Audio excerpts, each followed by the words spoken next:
Hello നമസ്കാരം. നിങ്ങളുടെ മനസ്സിലൊരു ആഗ്രഹമുണ്ടെങ്കിൽ ആ ഒരു കാര്യം എപ്പോൾ നടക്കും എന്ന് നമുക്ക് നോക്കാം. അതിനായിട്ട് ആ ആഗ്രഹം ചിന്തിക്കുക. എന്നിട്ട് ഇതിൽ നിന്നൊരു കാർഡ് ചൂസ് ചെയ്യുക. കാർഡ് 1 അല്ലെങ്കിൽ കാർഡ് 2. നിങ്ങൾ കാർഡ് 1 ആണ് ചൂസ് ചെയ്തിട്ടുള്ളതെങ്കിൽ ഇപ്പോൾ തുടങ്ങി 9 വർഷത്തിനുള്ളിൽ നടക്കും എന്നാണ് പറയുന്നത്. ഓക്കെ, ഇതിൽ എന്താ കാര്യം എന്ന് വെച്ചിട്ടുണ്ടെങ്കിൽ നിങ്ങളുടെ ജീവിതത്തിൽ ആ ഒരു സെൽഫ് ലവ് ജേർണി കൃത്യമായി നിങ്ങൾ ഫോളോ ചെയ്യുന്നില്ല, അല്ലെങ്കിൽ അത് തുടങ്ങിയിട്ടേ ഇല്ല. നിങ്ങളെ പ്രയോറിറ്റൈസ് ചെയ്ത് ആ ഒരു സെൽഫ് ലവ് ജേർണിയിൽ മുഴുവനായിട്ട് ഇൻവോൾവ് ആകുമ്പോഴേ നിങ്ങളുടെ ജീവിതത്തിന്റെ ഒരു ഭാഗമായതിനു ശേഷമേ ഈ ഒരു കാര്യം നടക്കുകയുള്ളൂ.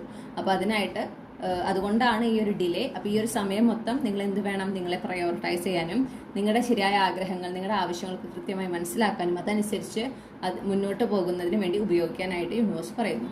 ഇനി നിങ്ങൾ കാർഡ് 2 ആണ് ചൂസ് ചെയ്തിട്ടുള്ളതെങ്കിൽ ഇപ്പോൾ തുടങ്ങി 2 മാസത്തിനുള്ളിൽ എന്നാണ് പറയുന്നത്. ഓക്കെ, അപ്പോൾ ഇതൊരു റിലേഷൻഷിപ്പിന്റെ കാര്യമാണ്. ഒരു കമ്മ്യൂണിക്കേഷൻ നിങ്ങൾ വെയിറ്റ് ചെയ്യുന്നുണ്ട് എന്നുണ്ടെങ്കിൽ 2 മാസത്തിനുള്ളിലാണ് ഈ ഒരു വ്യക്തി നിങ്ങളുമായിട്ട് കോൺടാക്ട് ചെയ്യാൻ പോകുന്നത്. അപ്പോൾ അവർ കമ്മ്യൂണിക്കേറ്റ് ചെയ്യുമ്പോൾ നിങ്ങളും തുറന്ന് സംസാരിക്കേണ്ടതാണ്. ഓക്കെ, നിങ്ങൾ അവിടെ മടിച്ചു നിൽക്കാനോ അല്ലെങ്കിൽ നിങ്ങൾ പറയേണ്ട കാര്യങ്ങൾ മറച്ചു വെക്കാനോ ഇടവരുത്തരുത് എന്ന് പറയുന്നു.